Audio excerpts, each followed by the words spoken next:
Hey everybody, welcome to Tower of Guns. So today we're looking at Tower of Guns. We're going to have a look at the game, see what it's all about. So Tower of Guns is like a kind of harken back to the old school FPS style, a bit twitchy, a bit jumpy. You can do rocket jumps and you can basically bunny hop by mashing the spacebar and shoot consistently, and it's just all very much fun. It's by Terrible Posture Games, or just one man, Joe, as you can see down here. And this came out as of the 4th of March, which was yesterday or the day before, depending upon when this video goes up. And it is a hell of a lot of fun. You'll probably see the term "the binding of Isaac with guns," and I was doing the finger quotation mark thing there. You'll probably see that banded about quite a lot in relation to this game. I'd say it's kind of, you can see, it's kind of comparable to the likes of Paranautical Activity. I would imagine would be a closer representation. It's like a kind of the binding of Isaac with guns like. But yeah, the game is a lot of fun. You basically have this big bastard tower, and it's full of horrible stuff, and you go in with a gun, you have to get to the top. Well, what we'll do first, we'll look at the options menu. So, the game is built in, I think it's Unreal 3 engine, perhaps? It's the Unreal Engine anyway, and it has a lot of like your kind of classical old school styly settings. I don't know why it's defaulted the resolution to this strange resolution. I think it's because I've got it in windowed mode, I don't know. But anyway, the options very nice, lots of stuff here. FOV 105, I'll take it. Lots of good stuff, the kind of stuff you would imagine would be in a game of this sort. And I think we'll just go into, we'll look at collection first. So, one of the things I enjoy about the game, there's a lot of stuff to collect. Items specifically, you've got items, you've got power-ups, you've got lots of various things.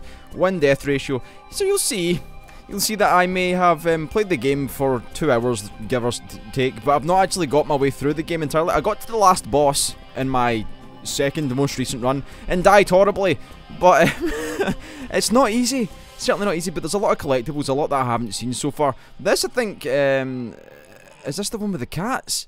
One of them had cats. I think it is this one. One of them had a lot of cats, and they just like basically brought cat faces up on the screen. I didn't really know what was going on. Anyway, we'll go new game. So we got a selection of guns. So far I have like the peas and carrots pistol, which is not particularly great. This damn thing is the only time that I've ever seen a disc gun and I've been like, I will take it. The disc gun's really awesome. And there's this, it's kind of like a laser shotgun. I suppose it shoots like electricity lasery stuff in a shotgun kind of spread. And you can choose a perk to start with. I've been using the lift ticket one, primarily immune to fall damage, because of course with a game like this you're going to be jumping a lot, you're going to be in the air a lot, and it seems to kind of be conducive with the idea of being in the air quite a lot to take immune to fall damage. But I'm actually going to take junk man, and we'll try that. So it basically means that loot that falls from enemies will not disappear, which is something that's been bothering me because I like to collect all the loot. Endless mode you can put on, I've not tried that yet. I'd imagine that'll be kind of harsh. And silly dialogue, you done that or not? The silly dialogue I like. So basically the game, while it is an FPS and it's an old school FPS, that you wouldn't imagine there to be any kind of story, there is actually a story. There's like unique stories per each run. So when you start the game, you get this kind of like pop-up up the top. So this is the army one. So Secret Agent K9. I've not seen this one before. The president's daughter has been kidnapped by excellent. Okay, so we are a dog and we have to save the president's daughter. We have a disc gun. I don't know why we've got a disc gun, but we do. So you'll see immediately movement is very fast. You don't need to worry about ammo. The guns never run out of ammo. They're like consistently logged with ammo. And you can basically just hold down the mouse button to fire. And I've opened that door in error. And basically you shoot doors to open them. And here we'll meet our first like group of enemies that are like little hug bots. These guys are more like fodder for like picking stuff up. They're not very difficult at all. They just kind of stand about and do nothing. We don't need to worry about getting in close and personal because our stuff's not going to disappear. We'll let the loot collect and then we'll talk about what the loot is. There's 3 different kinds, or 4 different kinds of loot really. So there's money. Money you can use in shop, the kind of like shop things. These blue things are used for leveling up your weapon. The more of the blue things you collect, the better your weapon will be. So you'll get like kind of like effects to your shots, kind of like tear effects you would get in The Binding of Isaac. The red ones are health pickups, and then you've got a yellow one which is your active like item pickups, which you use pressing E. And that kind of summarises your pickups. You find like little shop booths around. Oh, money is good, and you'll probably get the kind of Binding of Isaac kind of elements from it already. You'll kind of see the comparisons. The difference to me is that this isn't really, as far as I can tell, there's no like ambiguity between what path to go. You basically go one direction. Pardon the use of that term. You basically have a set path that you have a set path that you follow. and you don't really get an option of like, oh, do I want to go to this room or that room, or do I want to go here or there? Nope, you just go to one direction, and you follow that path. And consistently through that path, you're going to meet harder and harder enemies. There's a lot of these damn turret guns, of course being a tower of guns. They shoot a myriad of different horrible things at you. So this is like an elevator of sorts. I think we're pretty much done in here. There are secrets that I've not really worked out where most of them are or how they work. And the way that the game works with levels is it's not procedural or random generation, not at all. It's composite level design. Basically, I think there's like a set number of like particular level areas, and they'll just kind of randomly select those level areas and combine them together when you start the game. So you'll have a set path, but it'll be different each time you play, which is nice. I like the kind of random element of the game, and of course the random elements in terms of like what enemies you'll get per room. You little fuckers, damn hugbots. So hopefully we'll level up our weapons soon, and we'll be able to kind of talk about the different effects that it gets. So opening doors, you shoot them, and eventually after 5 or so levels you will come to a boss fight. This is a horrible room that I've never seen before. I didn't like that at all. It makes me nervous. What is it doing? Oh no. Okay, right, so we need to be careful about things firing guns. That's not something I can shoot. So these like yellow and black bumblebee looking motherfuckers, they're like explosive assholes that just follow you about. They're not very nice. You've got other ones that are kind of like flying circular saws, and we're being shot at from the fucking sky. Okay, you bastard. Right, we're going to take out the guns first, because they are going to be a problem going forward. And because I'm talking, I've been tapping the fucking left mouse button instead of actually just holding it down. You can just hold it down and just fire constantly, which is probably a better idea. Oh, we did level up. We've leveled up our gun a couple of times, so let me get all this stuff. We'll probably level it up again. Wow. Okay, so the Junkman perk is actually really good. I've never leveled my gun up this quickly. This is going to be really easy for us. So our discs have now become like these white light fucking things that are just high damage. So we should take a couple of shots. There's our boss room up there. Now, I would imagine there will be secrets in here. Finding those secrets, interesting. I'm tempted. I'm kind of tempted to jump in there and get in about what's going on over here. I see a shop, which we'll pick up this money for. Oh, okay, so this constituted a secret. I'll take it. Grab that extra XP for the gun. So you don't level up your character, you level up your gun. Well, I like that. I like the idea of just leveling up the gun. So what are you? You are a... looks like that's a double jump, so we'll give you the monies. Give me my double jump. Is it a double jump? Yay! I like a double jump, especially in a game where jumping is very important. So when we get later on, I've not done it so much now, but strafing, jumping, and using kind of like obstacles to your advantage. So for instance, in fact, I want to see what's down here. Oh, that was a lot of fall damage to take. Oh, I don't like this at all. Oh, hello. Are you a secret? You look like a secret to me. Wow, okay. I'm glad I investigated. How much money did I get? I got a lot of money. Okay, that means the next shop is definitely a goer. Oh, Palo. We need to be careful about this shit happening. So I'll step on you. I like the Unreal Tournament style of like kind of control and the way that your character flies about. The weapon design as well feels kind of Unreal Tournament-y. It's got a lot of Unreal Tournament-esque vibes, which is good. So this is the boss fight. Who are we going to get? Oh, we've got this guy. Lantern, what is he? Lantern of Olus? This guy's easy. I worked this one out fairly easy. So basically what you do is you just circle around anti-clockwise, and it seems to kill him fairly easily.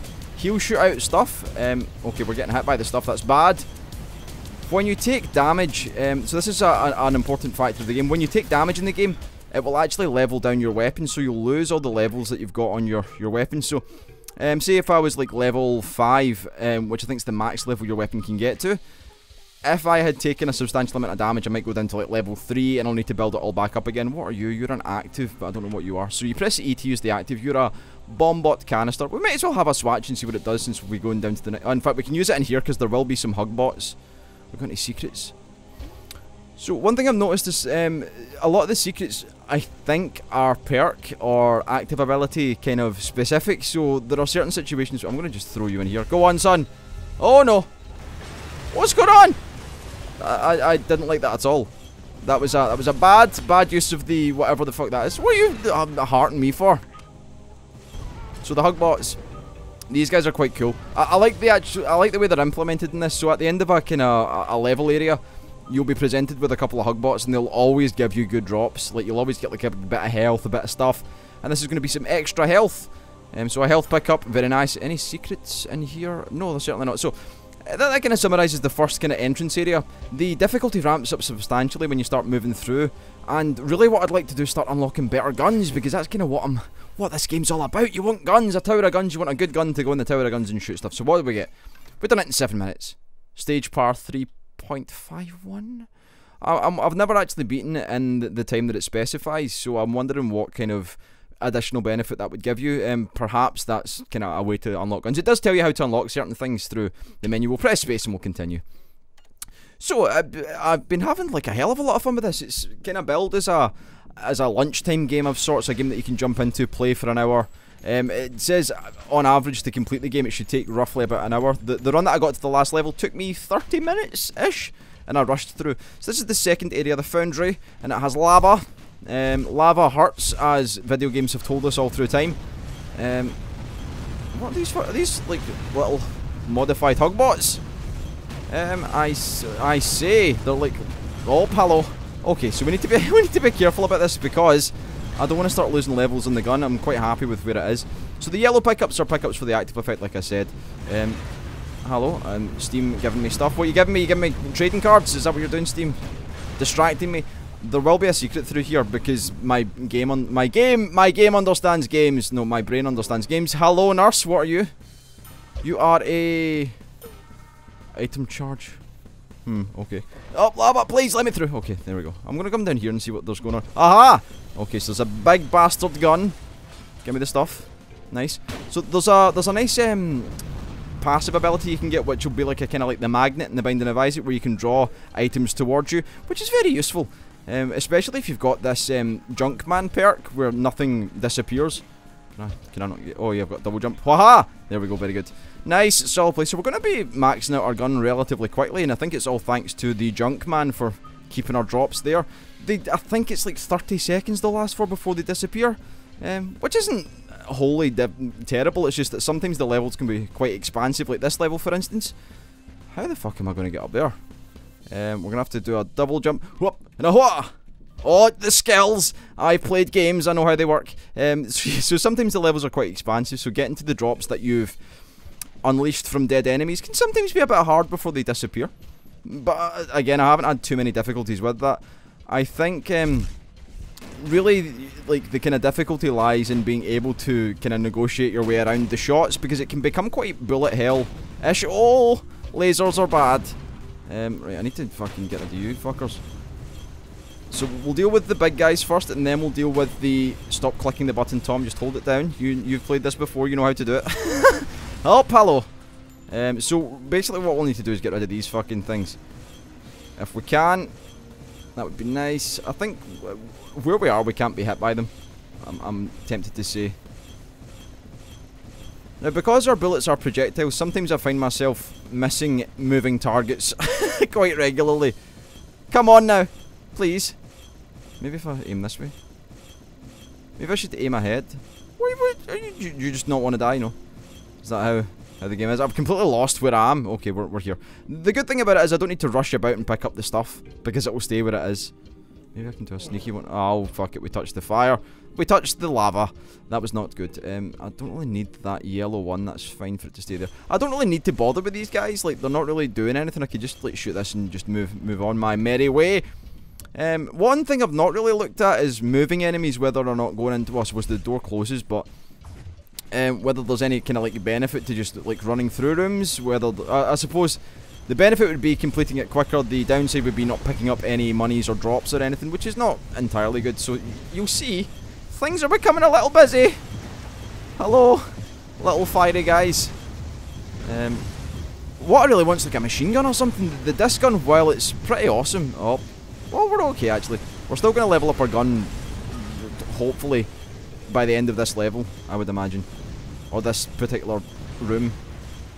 Who are you bouncing about for, son? There we go, very nice. So, we'll try and pick up all this stuff. There should be secrets. Oh, what are you? You are another double jump? So can I double jump twice? Or did I drop something in place of you? No, that was just a second double jump. There are like champion enemies, so in a room you'll find enemies that are slightly different coloured to the rest. They'll be like a champion. They'll usually drop some kind of thing. Can I just stand here and you can't get me? I certainly can. She's in the game. Very nice. Now, one thing I do know... Oh, hello. is I don't think your own things can hurt you. So let's try and science. Perhaps they don't come back to hit you. So we'll try that. We'll go hoppa. Yep, I don't think they do any damage. So for science, we worked that out. We've got a hell of a lot of money, man. We should be looking to deposit this money in a store for goods, because that's how stores work. That's how shops work. I learnt this when I was younger. We're not going to get to the level 5 that I was hoping for on the weapon, just down to the fact that I took a fair bit of damage on this area. There we go. Just do a couple of those. Oh, do we have a triple jump? I think I can just stand here and just cheese the bejesus out these guys. There we go, very good. Where's my stuff going? Give me the stuff. So the blue orbs, not exactly what we're looking for. We want those kind of blue token credit card looking guys. More money, I'll take it. We want the kind of blue credit card looking guys, because they'll give you more XP for your weapon. You kind of see a good wedge being increased while you pick them up. But all in all, I'm really thoroughly enjoying this game. I think as a kind of lunch break game, as they've built it, or as Joe's built it, I think it really fits for that kind of purpose, because you don't need to invest. Oh, hello. Oh, the double jumping skills. That's how we do what your extra speed will take it. Very nice. Whoa. I love the movement in the game. That's one. It just reminds me of playing Unreal Tournament 2003 when I was younger. Oh, the good old days. I can't believe that was 11 years ago now. Dearie me. So this room, not exactly ideal. Just a bit of kind of clever sidestepping should do. Let's see. You need to die, please. Okay, now we've got you. We can deal with the turrets. What are you? What did I pick up? Oh, extra blue XP. I'll take it. So hopefully that'll negate whatever we lose due to damage. And I've not been using. Oh, Palo. No. Oh, lava. Okay, we're okay. We're fine. We made it out of that situation rather well. So there's our boss room. I guess we need to go up and around. I want you though. Oh my god. The double jump's so good. That was a panic jump though. I didn't really think I was going to make it. And then I was like, oh no. Yes. So we've got like super powerful bolts. So this is probably the first game that I've ever like defaulted to a disc gun. I'm usually not a disc gun man. I'm really. Oh, weapon got leveled down there. So thanks game for showing exactly how it works. The systems in the game at work, at play. There we go. Very good. Something was behind me causing problems. Oh, hello. It was you. And dealt with. Okay, so can I get back up there is the question. So no, it looks like we're not going to get those things, unfortunately. Health is a huge concern. I may die. No, we can't get back up there. Okay, so boss room. We'll hopefully not die immediately. We'll maybe last longer than I had anticipated. Oh, hello nurse. This guy is a bit of a bastard. Grandpa Napoleon. Okay. So really what we want to do is kind of skirt around the room and avoid his nonsense. And when we do this, I'll probably look afterwards and see what the particular criteria is to unlock weapons. I believe one of them was to... Oh, hello. Well, that's the thing that happened. So 7 deaths. Not too bad. So what did we get? Did we get anything at all? We got the bomb bot thing. We got some pickups. We got some things. The portable pizza oven, which is the thing we were using. So we'll go back to the menu. And yeah, I thoroughly recommend the game. So I think it's full price $14.99 or £11.99. It's on sale at the moment, I believe 25% off, so it's like $11.99 or $11.49 and £8.03, I think, remembering off the top of my head. And you can get that on Steam as of right now. Let's see the collection. So what did we get? Did we get anything better? I don't think so. Let's have a look at the guns. So what are the requirements for guns? Kill 24 tanks. I've killed 2 of 24, so we're not going to get that anytime soon. Get to stage 7 in endless mode. Could try that. That could be something we'll do. Complete a stage in under par time. Ah, okay. Complete a stage without taking damage. Dear lord. Collect different items. 4 secrets in 1 level. Okay, so the kill 250 spike ball launch. Wow. Okay, so they're quite difficult. We've got quite a lot of perks though. And yeah, the game has a lot of collectibles, a lot of perks, a lot of random elements. I wouldn't say it's particularly a roguelike because of course it's nothing like Rogue, but certainly it's like a roguelike light. It has random elements. It's an FPS. It kind of reminds me of The Binding of Isaac and Paranautical Activity, and I certainly recommend checking it out on Steam.